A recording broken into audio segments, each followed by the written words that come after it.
अस्सलाम वालेकुम। Second year physics online class में आप सबको खुशामदीद। हम सेकंड ईयर का चैप्टर नंबर 2 पढ़ रहे हैं, करंट इलेक्ट्रिसिटी। उसके 2 टॉपिक्स हम पढ़ चुके हैं, जिसका फर्स्ट टॉपिक था electric current, difference between electronic and conventional current and electric current through metallic conductor. अब जो फर्स्ट टॉपिक हमने पढ़ा था इलेक्ट्रिक करंट, उसमें हमने देखा कि rate of flow of charges is called current. तो वो I is equal to delta Q over delta T, या हम कह सकते हैं Q ओवर T। तो ये हमारे पास करंट का रिलेशन था, और करंट का जो यूनिट था दैट वाज एम्पेयर। एम्पेयर जो है ये एक बेस यूनिट है, ये हमने डिस्कस किया था। फिर हमने मेटालिक कंडक्टर को देखा कि उसके अंदर जो करंट होता है that is basically due to free electrons. आज का जो हमारा टॉपिक है this is source of current या फिर सोर्सेज ऑफ करंट। तो इसकी डेफिनेशन करने से पहले हम सपोज करते हैं कि we have 2 points, point A and point B। Point A is at high potential and point B is at low potential. अब क्या होगा, आप टेक अ वायर, आप कोई भी एक मेटालिक वायर लें और इसको इन दोनों पॉइंट्स के साथ टाई अप कर दें, दोनों पॉइंट्स के साथ अटैच कर दें। जैसे ही आप अटैच करेंगे तो क्या होगा कि current will start to flow from high potential mean from point A to low potential that is point towards the point B। अब करंट क्या करेगा, ये तब तक फ्लो करता रहेगा जब तक दोनों पॉइंट्स, पॉइंट A और पॉइंट B, दोनों का जो पोटेंशियल है वो सेम नहीं हो जाता। जैसे ही इसका पोटेंशियल और इसका पोटेंशियल सेम हो जाएगा तो क्या होगा, आपका करंट फ्लो करना स्टॉप कर देगा। अब हमें क्या करना है, हमें बेसिकली कोई एक ऐसा सोर्स अटैच करना है इसके साथ जिसकी वजह से ये पोटेंशियल डिफरेंस हमेशा मेंटेन रहे और कांस्टेंट करंट जो है वो हमें सर्किट में मिलता रहे, ताकि आपके पास जो आपके अप्लायंसेस हैं या फिर जहाँ भी आप करंट यूज़ कर रहे हैं वो रेगुलर चलता रहे। इसको हम एक और तरह से भी इलैबोरेट कर सकते हैं कि आप सपोज कर लें आपके पास 2 कंटेनर्स हैं, एक A है और एक कंटेनर B है। अब आपने क्या किया हुआ है, कंटेनर A को फुल किया हुआ है वाटर से या फिर कोई भी लिक्विड ले लें, and container B is empty. अब आप क्या करें कि कोई भी कनेक्शन लें जिसके थ्रू कंटेनर A को अटैच कर दें कंटेनर B के साथ। अब क्या होगा, जैसे ही आप अटैच करेंगे तो इसके अंदर से लिक्विड जो है वो इस कंटेनर में जाना स्टार्ट कर देगा, और ये तब तक जाता रहेगा जब तक दोनों कंटेनर्स में जो लिक्विड है वो सेम नहीं हो जाता। जैसे ही ये सेम हो जाएगा तो आपका जो वाटर है वो फ्लो करना स्टॉप कर देगा। तो अब हमें यही यहाँ पे एग्जांपल ली जा सकती है कि करंट तब तक फ्लो करेगा जब तक दोनों का पोटेंशियल जो है वो सेम नहीं हो जाता। जैसे ही पोटेंशियल सेम हो जाएगा तो आपका करंट जो है पोटेंशियल डिफरेंस ज़ीरो हो जाएगा। जब भी सर्किट में पोटेंशियल डिफरेंस ज़ीरो होता है या कोई पोटेंशियल डिफरेंस नहीं होता तो क्या होता है कि वहाँ पे करंट जो है वो स्टॉप हो जाता है, करंट फ्लो उस सर्किट में नहीं करता। तो अब हमें क्या करना है, हम चाहते हैं कि हम सर्किट में कांस्टेंट करंट को मेंटेन करें। तो उस करंट को मेंटेन करने के लिए हमें क्या करना पड़ेगा, हमें एक सोर्स अटैच करना पड़ेगा। वो सोर्स क्या करेगा कि वो यहाँ पे पोटेंशियल डिफरेंस दोनों पॉइंट्स का मेंटेन रखेगा। जब पोटेंशियल डिफरेंस होगा तो कॉन्स्टेंटली करंट जो है वो उस सर्किट के अंदर से फ्लो करता रहेगा। तो हम इसकी डेफिनेशन की तरफ आते हैं कि sources of current is a device which is use to maintain the potential difference in a circuit to get constant current. यानी कि कांस्टेंट करंट अटेन करने के लिए, अचीव करने के लिए पोटेंशियल डिफरेंस क्रिएट करना होगा, और इस पोटेंशियल डिफरेंस को क्रिएट करने के लिए जो डिवाइस इस्तेमाल होता है उसको हम सोर्स ऑफ करंट कहते हैं। अब डिफरेंट सोर्सेज ऑफ करंट आपके पास होते हैं। लेकिन हम यहाँ पे कुछ सोर्सेज ऑफ करंट को देखेंगे। सबसे पहले है, सपोज कर लेते हैं सेल्स। तो सेल्स आपको पता है दो तरह के होते हैं, प्राइमरी सेल्स होते हैं, सेकेंडरी सेल्स होते हैं। प्राइमरी सेल्स ऐसे सेल्स होते हैं दैट आर नॉन रिचार्जेबल, आप उनको रिचार्ज नहीं कर सकते। अगर वो एक दफ़ा यूज़ हो जाते हैं तो वो एक्सपायर हो जाते हैं, आप उनको दोबारा से चार्ज करके यूज़ नहीं कर सकते। इसी तरह से दूसरे सेल्स होते हैं सेकेंडरी सेल्स। सेकेंडरी सेल्स ऐसे सेल्स होते हैं दैट आर रिचार्जेबल, आप उनको यूज़ करके जब सेकंड टाइम यूज़ करना चाहेंगे तो आप उसको रिचार्ज करेंगे और आप उसको दोबारा से यूज़ कर सकते हैं, जैसे आपकी मोबाइल बैटरी वगैरह, ये सारी चीज़ें। अब सेल्स में क्या होता है, अगर आपको फर्स्ट ईयर का चैप्टर नंबर 10 याद हो केमिस्ट्री का, तो उसमें आपने डिफरेंट सेल्स की कंस्ट्रक्शन पढ़ी थी और उसमें आपने देखा था कि हर सेल के अंदर कुछ केमिकल रिएक्शंस होते हैं और उन केमिकल रिएक्शंस की वजह से चार्जेस फ्लो करते हैं और जब चार्जेस फ्लो करते हैं तो करंट प्रोड्यूस होता है। तो इसलिए basically cells convert chemical energy into electrical energy. याद रखें कि जितने भी सोर्सेज ऑफ करंट हैं इन सब का एक ही मेन पर्पज़ है कि ये नॉन इलेक्ट्रिकल एनर्जी को इलेक्ट्रिकल एनर्जी में कन्वर्ट करते हैं। नॉन इलेक्ट्रिकल एनर्जी में आपकी मैकेनिकल एनर्जी भी आ जाती है, आपकी केमिकल एनर्जी भी आ जाती है, आपकी सोलर एनर्जी भी आ जाती है, आपकी हीट एनर्जी भी। तो ये सारी की सारी एनर्जीज़ को इलेक्ट्रिकल एनर्जी में कन्वर्ट करने के लिए हम क्या करते हैं, सोर्सेज ऑफ करंट लेते हैं और सारे के सारे सोर्सेज ऑफ करंट क्या करते हैं, नॉन इलेक्ट्रिकल एनर्जी को इलेक्ट्रिकल एनर्जी में कन्वर्ट करते हैं। अब हमारा दूसरा इलेक्ट्रिकल जनरेटर्स हैं। तो आपको पता है जनरेटर क्या करते हैं कि इसके अंदर जो शाफ्ट लगी होती है वो रोटेट करती है और उसकी रोटेशन से क्या होता है, मोशन पैदा होती है। जहाँ भी मोशन होगी वहाँ पे मैकेनिकल एनर्जी होगी। तो जनरेटर बेसिकली मैकेनिकल एनर्जी को कन्वर्ट करता है इलेक्ट्रिकल एनर्जी में। फिर उसके बाद है थर्मोकपल्स। थर्मोकपल्स आपको पता है, थर्मो मीन हीट, तो थर्मोकपल्स क्या करते हैं, ये हीट एनर्जी को कन्वर्ट करते हैं इलेक्ट्रिकल एनर्जी में। इसी तरह से सोलर सेल्स हैं। तो सोलर सेल क्या करते हैं कि ये लाइट एनर्जी को कन्वर्ट करते हैं इलेक्ट्रिकल एनर्जी में। अब हमारे पास नेक्स्ट हमारे पास है इफ़ेक्ट्स ऑफ करंट, कि करंट की जब भी किसी सर्किट में या किसी जगह पे करंट मौजूद होगा तो उसको आप डायरेक्ट जो है वो फील नहीं कर सकते। उसका क्या होगा कि कुछ इफ़ेक्ट्स होते हैं वो शो करते हैं कि यहाँ पे करंट जो है वो मौजूद है। तो आपके पास 3 तरह के इफ़ेक्ट्स हम यहाँ देखेंगे, हीटिंग इफ़ेक्ट है, मैग्नेटिक इफ़ेक्ट है एंड केमिकल इफ़ेक्ट है। अब हीटिंग इफ़ेक्ट में क्या होता है, जब भी किसी वायर के अंदर से आप देखें, सपोज़ आपने पंखा चलाया हुआ है तो आप देखेंगे कि पंखे की मोटर कुछ टाइम के बाद गर्म हो जाती है। या फिर आप इस्त्री की बात कर लें, जैसे ही हम उसको अटैच करते हैं उसमें से करंट आना स्टार्ट होता है तो आपकी जो आयरन होती है वो गर्म हो जाती है।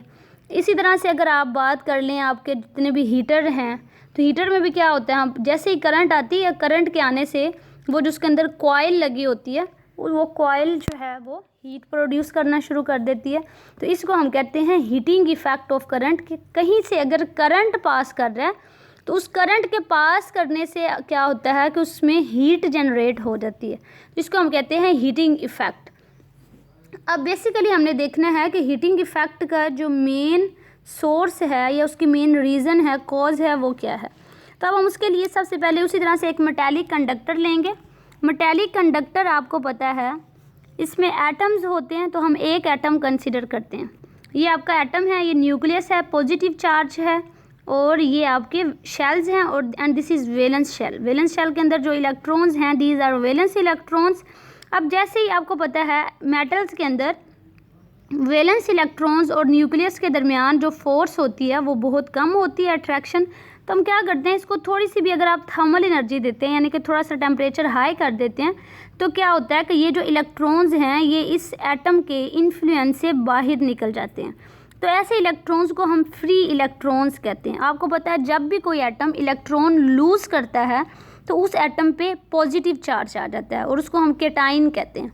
अब हमारे पास ये जो एटम होगा जो रिमेनिंग यानी कि फ्री इलेक्ट्रॉन्स निकल जाने के बाद जो बकाया बचेगा उसको हम आयन का नाम देंगे।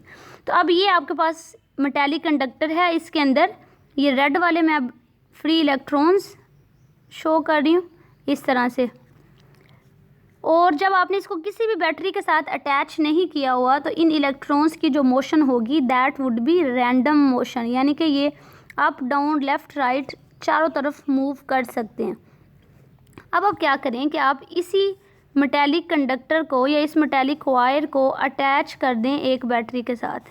जैसे ही बैटरी के साथ अटैच करेंगे तो क्या होगा, ये पार्ट या फिर ये वाला जो इसका पॉइंट है ये पॉजिटिव हो जाएगा चार्ज और ये नेगेटिव हो जाएगा। अब ये क्या करेगी आपकी बैटरी कि ये इसको इन जो एटम्स हैं या फिर ये जो इलेक्ट्रॉन्स हैं इनको एनर्जी प्रोवाइड करेगी। जैसे ही एनर्जी प्रोवाइड करेगी तो इलेक्ट्रॉन्स क्या करना शुरू कर देंगे, ये मूव करना शुरू कर देंगे। जब ये मूव करेंगे तो ये ज़्यादा आपके पास स्पीड से मूव करेंगे, इनकी जो स्पीड है वो ज़्यादा हो जाएगी। जब ये ज़्यादा होगी तो अब ये ज़्यादा धक्के लगाएंगे, एक दूसरे को ज़्यादा कोलाइड करेंगे। तो इनके रास्ते में ये जो आयंस आएंगे, याद रखें कि इलेक्ट्रॉन फ्री इलेक्ट्रॉन जो है इनका साइज़ वेरी वेरी स्मॉल होता है और जो आयंस होते हैं इनका जो साइज़ है वो बहुत ज़्यादा लार्ज होता है। अब जैसे ही ये आयंस मूव करेंगे तो इनके रास्ते में ये जो फ्री इलेक्ट्रॉन्स मूव करेंगे तो इनके रास्ते में बहुत सारे आयंस आएंगे। तो ये क्या करेंगे कि ये उनके साथ कोलाइड करेंगे, उनको धक्के लगाएंगे और उनको अपनी जगह से हिलाने की कोशिश करेंगे। अब चूंकि उनका साइज़ तो बहुत ज़्यादा है तो उस जो कोलिजन है उसमें क्या होगा कि इन इलेक्ट्रॉन्स की जो काइनेटिक एनर्जी है ये अपनी काइनेटिक एनर्जी इन आयंस को ट्रांसफ़र कर देंगे। अब ये जब इन आयंस को ट्रांसफ़र करेंगे तो आपको पता है ये जो हैवी आपके पास आयंस हैं ये क्या कर रहे होते हैं, ये फ्रीली मूव तो नहीं कर सकते फ्री इलेक्ट्रॉन्स की वजह से, क्योंकि इनका साइज़ ज़्यादा है। ये बेसिकली वाइब्रेट कर रहे होते हैं। तो वाइब्रेशन की वजह से, अब देखें वाइब्रेशन भी तो एक टाइप ऑफ मोशन है, तो मोशन की वजह से जो एनर्जी होती है उसको हम काइनेटिक एनर्जी कहते हैं। तो यहाँ पे वाइब्रेशन की मोशन है तो हम क्या कहेंगे, इनके पास वाइब्रेशनल काइनेटिक एनर्जी है। तो जैसे ही ये फ्री इलेक्ट्रॉन अपनी एनर्जी इनको ट्रांसफ़र करेंगे, काइनेटिक एनर्जी ट्रांसफ़र करेंगे तो इनकी वाइब्रेशनल काइनेटिक एनर्जी इंक्रीज़ हो जाएगी। जब वो इंक्रीज़ हो जाएगी तो क्या होगा कि ये हीट प्रोड्यूस करेंगे। तो इसको हम कहते हैं हीटिंग इफ़ेक्ट ऑफ करंट। तो क्या होगा कि सबसे पहले यही बात है कि करंट जब पास करता है थ्रू अ कंडक्टर तो मोशन ऑफ फ्री इलेक्ट्रॉन्स क्या होती है, रैंडम मोशन होती है। उनको वो एनर्जी गेन कर लेते हैं। जब वो एनर्जी गेन करेंगे तो they will collide with ions. जब आयंस के साथ कोलाइड करेंगे तो अपनी सारी की सारी काइनेटिक एनर्जी, सारी नहीं तो उसका कुछ पोर्शन जो है वो इसको ट्रांसफ़र कर देंगे। जब ये ट्रांसफ़र कर देंगे तो आपके जो आयंस हैं उनकी वाइब्रेशनल काइनेटिक एनर्जी जो है वो इंक्रीज़ कर जाएगी। ये एरो शो कर रहा है कि ये अप होगा तो इंक्रीज़, डाउन होगा तो डिक्रीज़। तो इन आयंस की वाइब्रेशनल काइनेटिक एनर्जी जो है वो इंक्रीज़ कर जाएगी। जब ये इंक्रीज़ करेगी तो आपके पास हीट प्रोड्यूस होगी। अब इस हीट को हम कैसे कैलकुलेट कर सकते हैं। अब आपने जब फर्स्ट चैप्टर देखा था तो उसमें आपने देखा कि पोटेंशियल जो है वो बेसिकली इक्वल होता है work done on a unit positive charge in bringing it from one point to another point against the electric field. अब देखें इस केस में भी इलेक्ट्रिक फील्ड की जो डायरेक्शन है वो बेसिकली पॉजिटिव टू नेगेटिव है, लेकिन जब आप इसको अप्लाई करेंगे बैटरी को तो आपके free electron negative to positive move करेंगे, यानी कि इस फील्ड के ऑपोजिट डायरेक्शन में इनकी मोशन होगी। तो अब हम लिख सकते हैं कि V is equal to W/Q। तो अगर हमें W वर्क डन की वैल्यू फाइंड आउट करनी है तो वर्क डन किसके इक्वल हो जाएगा, Q इधर डिवाइड हो रहा है इस तरफ जाके आपके पास मल्टीप्लाई हो जाएगा तो W is equal to QV आ जाएगा। अब हमने करंट का जो पढ़ा हुआ है रिलेशनशिप, इसलिए मैंने चैप्टर के शुरू में आपको करंट की डेफिनेशन बताई थी कि time rate of flow of charges through a cross section area. तो I is equal to Q/T। तो T इधर डिवाइड हो रहा है इस तरफ जाके क्या हो जाएगा मल्टीप्लाई, तो Q इज़ इक्वल टू हो जाएगा IT। तो हम इस रिलेशनशिप में क्या करते हैं, 2 को यूज़ करते हैं यूजिंग इक्वेशन नंबर 2। तो Q की जगह पे आपने पुट कर दिया IT, V साथ ऐसे ही आ गया। अब according to ohm's law V is equal to IR होता है। आप V की जगह पे इसकी वैल्यू पुट कर दें IR। तो अब क्या होगा, एक करंट ये मल्टीप्लाई हो रहे हैं तो I² हो जाएगा, ये R ऐसे आ गया और ये T आ गया और ये वर्क डन जो है ये बेसिकली कन्वर्ट हो जाएगा हीट एनर्जी में, यही वाला। तो हम कह सकते हैं कि heat is equal to square of product of square of current, resistance and time, this is time. तो अब ये इस रिलेशनशिप को आप देखेंगे, आपने पिछली क्लास में पढ़ा हुआ, इसको हम जूल्स लॉ भी कहते हैं, जूल्स लॉ भी कहते हैं। याद रखें कि जूल्स लॉ हमेशा तब अप्लाई होता है जब कांस्टेंट वैल्यू ऑफ करंट होगी। अगर करंट की वैल्यू वेरी कर रही है तो जूल्स लॉ हम अप्लाई नहीं कर सकते। इस रिलेशनशिप को अगर आप देखें तो आपके पास हीट जो है वो डायरेक्टली प्रोपोर्शनल होती है स्क्वायर ऑफ करंट के। अब अक्सर एमसीक्यूज आ जाता है कि अगर आप करंट को 2 टाइम्स कर दें तो हीट कितने टाइम्स हो जाएगी थ्रू अ कंडक्टर, तो हीट जो है वो 4 टाइम्स हो जाएगी। देखें अगर I is equal to 2I हो जाए तो ये क्या हो जाएगा 2I स्क्वेयर, 2 का स्क्वेयर लेंगे तो क्या आएगा 4I स्क्वेयर। तो इस तरह से आपकी जो करंट होगी वो 4 टाइम्स हो जाएगी। इसी तरह से अगर आप करंट को हाफ कर दें तो हीट क्या हो जाएगी, हीट 4 टाइम्स डिक्रीज़ हो जाएगी। इसी तरह से इससे हमें पता चल रहा है कि हीट डायरेक्टली प्रोपोर्शनल होती है रेजिस्टेंस की। जितनी ज़्यादा रेजिस्टेंस होगी हीट भी उतनी ही ज़्यादा होगी, और रेजिस्टेंस डायरेक्टली प्रोपोर्शनल होती है लेंथ के, याद रखना आपने। तो अब देखें जितनी ज़्यादा मेटेलिक कंडक्टर की लेंथ होगी उतनी ज़्यादा हीट होगी, तो इसमें हीट ज़्यादा होगी, इसमें हीट कम होगी। क्यों? क्योंकि देखें अगर लेंथ ज़्यादा है तो रेजिस्टेंस भी ज़्यादा है, अगर रेजिस्टेंस ज़्यादा है तो हीट भी ज़्यादा है। तो ये भी एमसीक्यूज़ पूछा जा सकता है कि आपके पास अगर आप लेंथ कम कर दें तो हीट डिक्रीज़ होगी, इंक्रीज़ होगी या कांस्टेंट रहेगी, तो आपने याद रखना है हीट जो है वो डिक्रीज़ हो जाएगी। अब इसकी एप्लीकेशंस हमें कहाँ कहाँ पे मिलती हैं। इलेक्ट्रिक करंट की जो हीटिंग इफ़ेक्ट है ये बेसिकली हीटर में, टोस्टर में, आयरन में, कैटल्स वगैरह में हम इसको देख सकते हैं, फील कर सकते हैं। मैग्नेटिक इफ़ेक्ट, मैग्नेटिक इफ़ेक्ट में क्या है कि सपोज कर लें आपके पास एक कंडक्टर है और इसमें से करंट पास आउट कर रहा है I। अब आप क्या करें कि इसके अक्रॉस इसको एक कबर्ड यानी कि कोई गत्ते में फिट करें। करंट कैसे फ़्लो करेगा, जब इसके क्रॉस हम कोई बैटरी अटैच करेंगे। तो ये बैटरी हमने अटैच की जिस वजह से इस कंडक्टर के अंदर, मेटालिक कंडक्टर के अंदर करंट फ़्लो करना स्टार्ट कर देगा, और करंट की डायरेक्शन इस तरह से है, पॉजिटिव से नेगेटिव। अब क्या होगा कि आप इसके इर्द गिर्द सेट करें कुछ नीडल्स। तो जैसे ही आप सेट करेंगे आप देखेंगे कि नीडल्स ने अपने आप को, नीडल्स मीन सुइयाँ, उन्होंने अपने आप को अरेंज कर लिया सर्कुलर डायरेक्शन में। तो इसका मतलब है हम ये कह सकते हैं यहाँ से कि जब भी किसी मेटालिक कंडक्टर के अंदर से करंट पास आउट करता है तो क्या होता है, उस कंडक्टर के इर्द गिर्द मैग्नेटिक फील्ड पैदा हो जाता है, और ये magnetic field basically circular form में होता है। ठीक है, और डिपेंड करता है ये 2 चीज़ों पे। एक तो ये कि आप कितना करंट अप्लाई कर रहे हैं, जितना करंट ज़्यादा होगा फील्ड की स्ट्रेंथ भी उतनी ही ज़्यादा होगी, और दूसरा ये है कि इससे डिस्टेंस कितना है। इसके पास अगर कंडक्टर के आप पास देखेंगे तो फील्ड ग्रेटर होगी, और अगर कंडक्टर से आप दूर जाते जाते हैं तो फील्ड जो है वो डिक्रीज़ हो जाएगी, लेस हो जाएगी। अब हम ये मैग्नेटिक इफ़ेक्ट किस लिए यूज़ करते हैं, ये basically detection and measurement of current के लिए यूज़ होता है, जैसे आपका गैल्वानोमीटर वगैरह। इसके अलावा आप इनको इलेक्ट्रिक मोटर्स में यही वाला कॉन्सेप्ट जो है वो यूज़ होता है। इलेक्ट्रिक मोटर में भी बिल्कुल इसी तरह से अगर करंट पास आउट करता है तो उसके इर्द गिर्द मैग्नेटिक फील्ड प्रोड्यूस हो जाएगी, यही कॉन्सेप्ट यूज़ होता है, और इसी से जो आपकी इलेक्ट्रिक मोटर है वो वर्क करती है। इलेक्ट्रिक मोटर के बारे में हम नेक्स्ट चैप्टर में डिटेल से पढ़ेंगे।